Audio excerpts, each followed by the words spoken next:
ইতিমধ্যে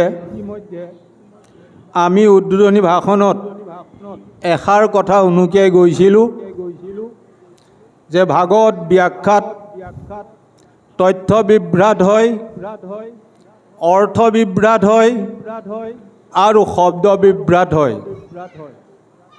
আমি বিভিন্ন সময়ত বিভিন্ন ব্যাখ্যাকাৰৰ মুখেদি কিছুমান অৰ্থ বিভ্ৰাট তথ্য বিভ্ৰাট ব্যাখ্যা আমি শুনিবলৈ পাওঁ, যিহেতুকে গুৰুজনৰ লিখনিৰ ওপৰত তেনেকুৱা বিভ্ৰাটমূলক ব্যাখ্যাই আমাৰ অন্তৰ চুই যায়। তদ্ৰূপ পৰৰ ধৰ্মক নিহিংসিবা কদাচিত কৰিবা ভূতক দায়া সকৰু নচিত।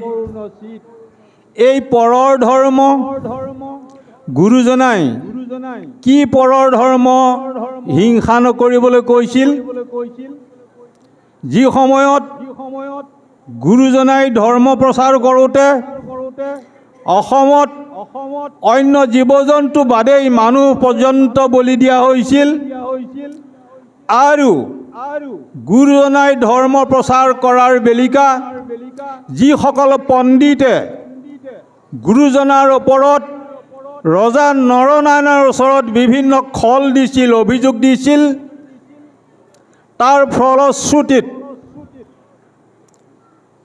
গুৰুজনা বিভিন্ন সময়ত বিভিন্ন প্ৰতিবাদৰ সন্মুখীন হ'বলগীয়া হৈছিল। গুৰুজনাই আমাক সকলোকে যে পৰৰ ধৰ্ম হিংসা নকৰিবৰ কাৰণে আহ্বান জনাইছে, যদিও যিটো সময়ত পশু বলি দিছিল, মানুহ বলি দিছিল, সেইসকলক উদ্দেশ্য কৰি গুৰুজনাই এই সাৱধানবাণী শুনাইছিল যে ভকতি ভাণ্ডাৰ দ্বাৰ হব চুৰি মুকুতি কয়লি উদাস, এক শৰণ হৰি নাম ধৰ্ম কহু ৰাজা পৰকাশ। মহাপুৰুষ মাধৱদেৱে নৰনাৰায়ণ ৰজাক স্পষ্ট কৰি দিছিল যে গুৰুজনাই এই ধৰ্মহে প্ৰচাৰ কৰিছে, আৰু গুৰুজনাৰ প্ৰচাৰিত ধৰ্মক যিসকল পণ্ডিতে নৎসাত কৰি গুৰুজনাৰ লিখনিৰ ওপৰত প্ৰচাৰিত ধৰ্মৰ ওপৰত অভিযোগ জাপি দি বিপথে পৰিচালনা কৰিব বিচাৰিছে, সেইসকলক উদ্দেশ্যে কৈছে। কাৰণ পৰৰ ধৰ্মক নিহিংসিবা কদাচিত, গুৰুজনাই প্ৰচাৰ কৰা ধৰ্মক সেই বিপদগামী তান্ত্ৰিকবাদী পণ্ডিতসকলে যি হিংসা কৰিছিল, সেইসকলক সাৱধান কৰি দিছে, তোমালোকে পৰৰ ধৰ্মক কেতিয়াও হিংসা নকৰিবা, কৰিবা ভূতক দয়া সকলো নচিত। তোমালোকে যিবিলাক জীৱ জন্তু বলি দিছা, সেই জীৱ জন্তুবিলাকতো আমাৰ আত্মাৰ দৰে সেই জীৱ জন্তুবিলাকো একেই আত্মাৰ দ্বাৰা গঠিত, কাইটো বেলেগ। গতিকে তোমালোকৰ ধৰ্ম যিমতে আচৰণ কৰিছা, সেইবিলাক পৰিত্যাগ কৰি সমস্ত ভূতত আত্মাসম দেখি তোমালোকক পৰৰ ধৰ্ম হিংসা নকৰি গুৰুজনাৰ প্ৰচাৰিত এখন নাম ধৰ্মৰ প্ৰতি আকৃষ্ট হ'বলৈ আহ্বান জনাইছিল। যি সময়ত গুৰুজনাই ধৰ্মৰ প্ৰচাৰ কৰোঁতে সেই পণ্ডিতসকলে গুৰুজনাক বাৰে বাৰে বাধাৰ সৃষ্টি কৰিছিল, মাধৱদেৱ মহাপুৰুষজনাই সাৱধানবাণী শুনাইছিল ঘোষাত, শংকৰেহে শুদ্ধ মত ঈশ্বৰ ভক্তিৰ তত্ত্ব, প্ৰচাৰিলা শাস্ত্ৰ সাৰ জানি ইহাক নজানি নৰে, জীৱিকাৰ অৰ্থে ফুৰে আপোনাৰ মহত্ব বখানি। নাজানে শাস্ত্ৰৰ নয় যেহি আহে তাকে কয়, চেদিবাক নপাৰে সংশয়, তথাপিতো গুৰু বোলাই ফুৰিয়া লোকৰ মাজে মান্য শতকাৰ খুজি লয়। গতিকে আমাৰ বাপাই সমস্তৰ প্ৰতি আমাৰ এতিয়া আহ্বান, যিসকলে মহাপুৰুষ গুৰুজনাৰ মহাপুৰুষ মাধৱদেৱৰ লিখনিৰ ওপৰত বিকৃত ব্যাখ্যা আগবঢ়াই সেইসকলৰ বিৰুদ্ধে তীব্ৰ শাস্ত্ৰীয় প্ৰতিবাদ দাঙি ধৰি সেই যুক্তি খণ্ডন কৰিবৰ কাৰণে আমি আহ্বান জনাইছোঁ। যিহেতুকে আমাৰ এজন বাপে আমাৰ সন্মুখত তেনে ব্যাখ্যা আগবঢ়াইছিল আৰু আমি তীব্ৰ প্ৰতিবাদ নকৰিলোঁ। কিয় নকৰিলোঁ? এখন কমিটিয়ে এই বক্তাসকলক আমন্ত্ৰণ কৰি আনে আৰু আমন্ত্ৰণ কৰি অনাৰ পাছত আমি যদি প্ৰতিবাদ কৰোঁ কমিটিখনে বেয়া পায়, ৰাইজে বেয়া পায়। সেইকাৰণে মই আপোনাসবক কৈছোঁ, এই যে ভক্তি প্ৰদীপৰ পৰৰ ধৰ্মক এতিয়া সেই কথাটোৰ পৰোক্ষ বা নিগেটিভ অৰ্থটো হৈছে শ্ৰীমন্ত শংকৰদেৱ সংঘৰ সংগীসকলে অন্য ধৰ্মক নিন্দা কৰি ফুৰে, কিন্তু প্ৰকৃত অৰ্থ সেইটো নহয়। গুৰুজনাই 550 বছৰৰ আগতেই আজি ভকতসকলে নিন্দা কৰা ধৰ্মৰ কথা কৈ যোৱা নাই। গুৰুজনাৰ প্ৰচাৰিত ধৰ্মক যিসকলে বিকৃত ব্যাখ্যাৰে নিন্দা কৰিছিল সেইসকলক সাৱধান বাণী শুনাই কৈছিল, তোমালোকে জীৱ জন্তু বধ কৰাটো বন্ধ কৰা, কৰিবা ভূতক দয়া সকৰুণ চিত। এই ঘোষা ফাঁকি, এই পদ ফাঁকি বিকৃত ৰূপত বিভিন্ন স্থানত বিভিন্ন ব্যাখ্যাকাৰে বিকৃত ৰূপত ব্যাখ্যা কৰে। সেইকাৰণে আমি যিটো হৃদয়ংগম কৰিছোঁ, যি পটভূমিত গুৰুজনাই এই পদ ফাঁকি লিখিব লগা হৈছিল, সেই পটভূমিত সেই মধ্যযুগীয় অসমৰ বাতাবৰণ কি আছিল তালৈ লক্ষ্য কৰিব লাগিব। আৰু বহুতোৱে এই ব্যাখ্যা আগবঢ়ায় যে শ্ৰীমন্ত শংকৰদেৱ গুৰুজনাই গছৰ গুৰিত পানী দিবলৈ কৈছিল, ডাল পাত্ৰত দিবৰ কাৰণে বাধা আৰোপ কৰিছিল। কিন্তু সেইসকল ব্যাখ্যাকাৰে কয় যে গছৰ গুৰিত পানী দিলেই সকলোৱে পায়, কিন্তু ডাল পত্ৰ কাটি পেলাবলৈ কোৱা নাই। তাৰ অৰ্থটো কি বুজিছে? তাৰ পৰোক্ষভাৱে অৰ্থ কি ক'বলৈ বিচাৰিছে? অৰ্থাৎ এক ঈশ্বৰক ভজন কৰাৰ উপৰিও উপদেৱতাবিলাককো পূজা কৰাটো উচিত। সেইসকল ব্যাখ্যাকাৰে, কাৰণ ডাল পাতবিলাক কাটি পেলাবলৈ কোৱা নাই। ডাল পাত কোনবিলাক? বৃক্ষৰ মূলত জানো আনি দিলে জল, হৈ ত্ৰিপিঠি তাৰ পত্ৰ পুষ্প ফল, ডালে পাতে সিঞ্চে যদি মূলত নদয়, জাকৈ দেই তাহাৰো ত্ৰিপিঠি নাহি কয়, ক্ষুধাটোৰে নৰে যদি অন্নকো ভুজয়, হৈ ত্ৰিপিঠি তাৰ যত ইন্দ্ৰিচয়। গতিকে ক্ষুধাটোৰ মানুহক যদি অন্ন নিদি ক্ষুধাটোৰ জনৰ বাউসী যদি পায়স সানি দিয়া যায়, তেতিয়াহ'লে তেওঁৰ ভোগ কেতিয়াও দূৰ নহয়। গতিকে এই যে ডালপাত কাটি পেলাবলৈ কোৱা নাই, তাৰমানে পৰোক্ষভাৱে এই ব্যৱস্থাটো ৰাখি থৈ গৈছে। কোনটো? কলিত শৰীৰ কীৰ্তন বিনাই, বিনাইলৈকে ঠিক আছে।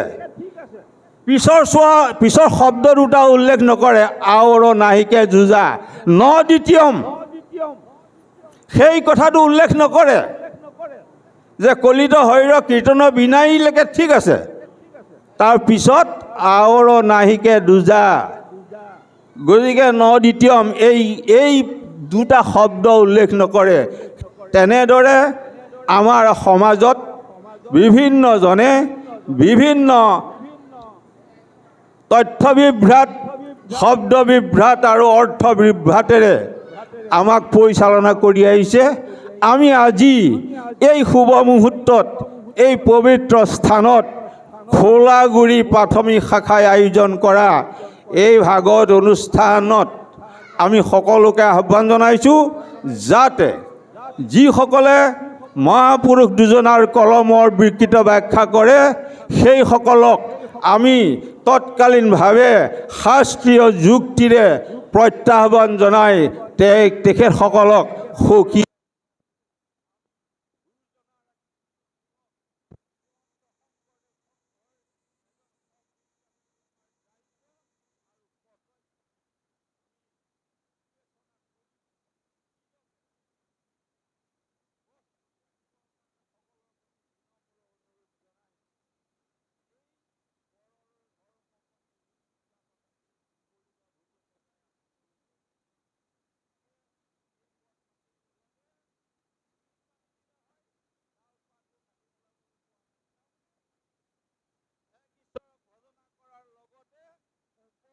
দেৱতাসমূহকো পূজা কৰিবলৈ ব্যৱস্থা দি যোৱা ব্যাখ্যাকাৰসকলৰ তেনেকুৱা ব্যাখ্যাক প্ৰতিহত কৰিবলৈ কাৰণে আমি সকলো আই বাপৰ প্ৰতি বিনম্ৰ অনুৰোধ জনাই আমাৰ এই একাষাৰ ইমানতে সামৰণি মাৰিছোঁ। কৃষ্ণ কৃষ্ণ কৃষ্ণ, জয় গুৰু শংকৰ।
কৃষ্ণ বা পাই সমস্ত আমি পাঠলৈ আগবাঢ়িছোঁ। কৃষ্ণ পাঠলৈ আগবাঢ়িছোঁ। কৃষ্ণ পৰম কৃপালু বাপাই সমস্ত আমাৰ উদ্বোধক বাপ আমাৰ পৰম শ্ৰদ্ধাৰ নেওগ বাপে আপোনাক সবৰ আগত পৰধৰ্মক যে হিংসা কৰিব নালাগে এই কথাখিনি আপোনালোকক অৱগত কৰিছে। আমি এশৰণীয়া ভকতসকলে শৰণ আৰু ভজন যিসকলে আমি গ্ৰহণ কৰিছোঁ, এইসকলে যাতে যি গুৰু ধৰ্ম এই গুৰু ধৰ্মৰ বাদে আমি গুৰু ধৰ্মৰ পৰা বিচলিত হৈ কোনো দিনাই যাতে আমি অন্য কৰ্মত লিপ্ত হ'ব নালাগে, এই কথাখিনি তেওঁ পৰিস্ফুট হিচাপে কৈছে।